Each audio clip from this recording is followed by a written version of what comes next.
السلام علیکم ورحمت الله. محترم ورونو د رڼا سټوډیو پودکاسټ ته خوش آمدید. تاسو ته محترم ورونو، الحمدلله نن موږ سره زمونږ هغه طالب چې موږ سره وخت تیر کړ، الحمدلله نن هغه د علم هغه درجې ته ورسېله چې فراغت ورته ویل کېږي. الحمدلله فراغت یې سږ وشو. د پودکاسټ مقصد به زمونږ دی چې هغه طلباو سره ستاسو ملاقات موږ وکړو چې موږ سره دلته په دارالیتام کې پاتې شول او اوس الله سبحانه وتعالی هغوی ته داسې یو مقام ورکړو چې فارغه شو. نو رحمت الله مولانا صاحب نن موږ سره د سکه دوی فارغ مشول،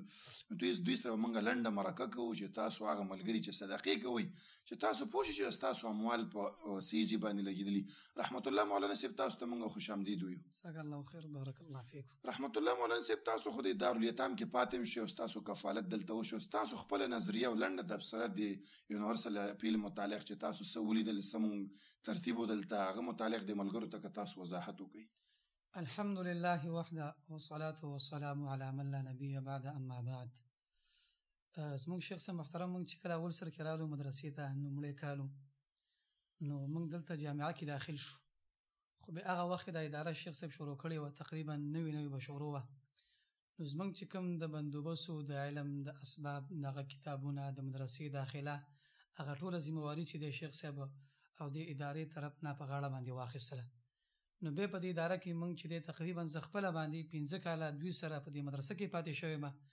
او نور چې کوم کلونه دي هغه ما بهر تیر کړي، خو لیکن د ادارې طرف نه د شیخ صاحب محترم نه موږ سره ډاډ او چې کوم تعاون دی هغه د کتبو یا دغه شان د نور تعاون هغه به موږ سره او دوی په ډاډ باندې موږ په نورو مدرسو کې سبقونه ویل. نو موږ په دې اداره کې ډېر الحمدلله ښایسته وخت تیر کړی او موږ ته ډېر مطمئن او موږ داسې خبره کوو چې موږ کوم انشاءالله هغه په خپلو سترګو باندې لیدلي او په کومه خبره باندې یقیني زموږ په 100% بلکې د دې نه هم ډېر دا یقین دی چې دې اداره کې ماشاءالله طالبانو ته ښه ښایسته سبق هغه ښودلی کېږي، کوم چې طالبان نور تربیتي او دغه شان بندوبست هغه په ښایسته طریقې سره کېږي او زموږ یې کړی دی او دا هغه سبب دی او دا خوارین د شیخ صاحب محترم او د ادارې طرف نه دي چې نن موږ دې مقام ته راورسېدلو. رحمت الله مولانا صاحب د اداره خو تاسو د لنډو نه ولیدل هغه ملګري چې دلته اموال رالیږي، ایا تاسو په دې کې کوم غبن وینئ؟ ځکه خلکو اعتراضونه خو ډېر دي، خو تاسو هغه شخصیت استئ چې تاسو دلته پاتې شوي استئ او تاسو دغه نظر چې هغه به ډېر اعتباري. ایا تاسو دلته څه لیدلي چې کوم اموال چې خلک رالیږي په جیبو کې اچول کېږي که نه په یتیمانو باندې دلته خرج کېږي؟ شیخ صاحب محترم دې ته ما مخکې اشاره وکړه چې په دې اداره کې ما الحمدلله 15 کاله تیر کړي، به شیخ صاحب موږ نږدې تعلق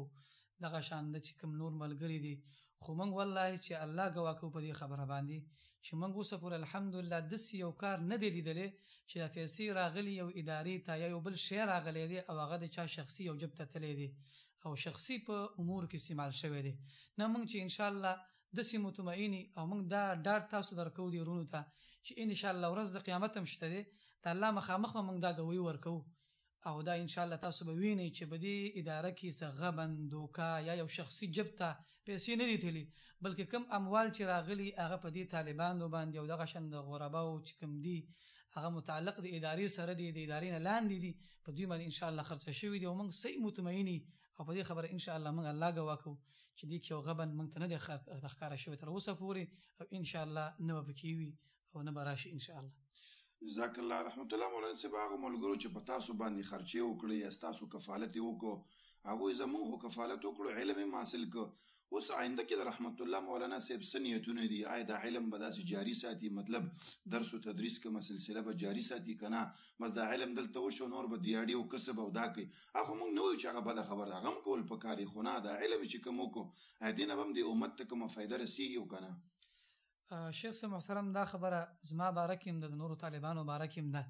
اول خو درونه دا مطمئن اوسېږي چې دا اوسه پورې دا 8 کاله د کومو طالبانو کوم عبادت کړی دی او دغه شان درسونو ته ناست دي، دا هر څه په عبادت کې حسابېږي، دا ټول انشاءالله هغه غرونه چې هغه تعاون کوي مدد کوي هغه په دې کې شریک دي د 8 کالو قربانۍ کې. او دې نه بعد انشاءالله زموږ خو خپله مهندسې اراده ده چې موږ د دین کار او دعوت دا انشاءالله شروع کوو او دغه شان شروع کړی هم دی، مخکې مساجدو کې خطبې ورکړي او موږ انشاءالله بعضې مدرسو موږ ته ویلي هم دي چې موږ سره استاذۍ دپاره اپیل هم کړی دی. موږ هم داسې نیت دی چې د دې نه مخکې تر د ژوند ته پورې به انشاءالله موږ د دین دعوت کوو او خلکو ته به توحید عقیده او د قرآن او د حدیث ته ښکلې عقیده دا به انشاءالله خلکو ته ښیو، خپلو شاګردانو ته به یې ښیو او مخکې به انشاءالله به وځو او زمونږ دغه نیت دی ان شاء الله چې موږ یو اداره کې داخل شو د دین دعوت کو او یو مدرسه کې خلکو ته د قرآن او د حدیث درس هغه خو ان شاء الله. جزاک الله خیر رحمت الله. مولانا سي محترم ملګرو لکه څنګه تاسو د لنډه مرکه واوریدله، زموږ مقصد به په دې مرکو کې دا ان شاء الله نور طلباو سره موږ د مرکې کو چې تاسو ته موږ دروخو چې کوم مالونه تاسو را لېږي هغه په صحیح باندې لګي. هغه مال چې تاسو دلته لګولې هغه تاسو لپاره د یو نیالګي مثال لري چې هغه به ونه دي جوړیږي او هغه به میوه ورکوي ان شاء الله. هغه میوه نه به تاسو مستفید کیږي او هغه میوه شکل به څنګه تاسو لپاره بغا صدقه جاریه چې دغه نیک عمل به تاسو به صدر پکې ګرځيږي ان شاء الله. نو مرګورو ته مونږه بار ډارګرینه هم دې لپاره ورکو چې تاسو مال به ان شاء الله په دې ځکه لګيږي چې ان شاء الله د قیامت پورز تاسو په هغه باندې ډېر خوشاله است. رحمت الله مولانا صاحب تاسو مو شکریا ادا کوم. جزاک الله خیر، بارک الله فیکم.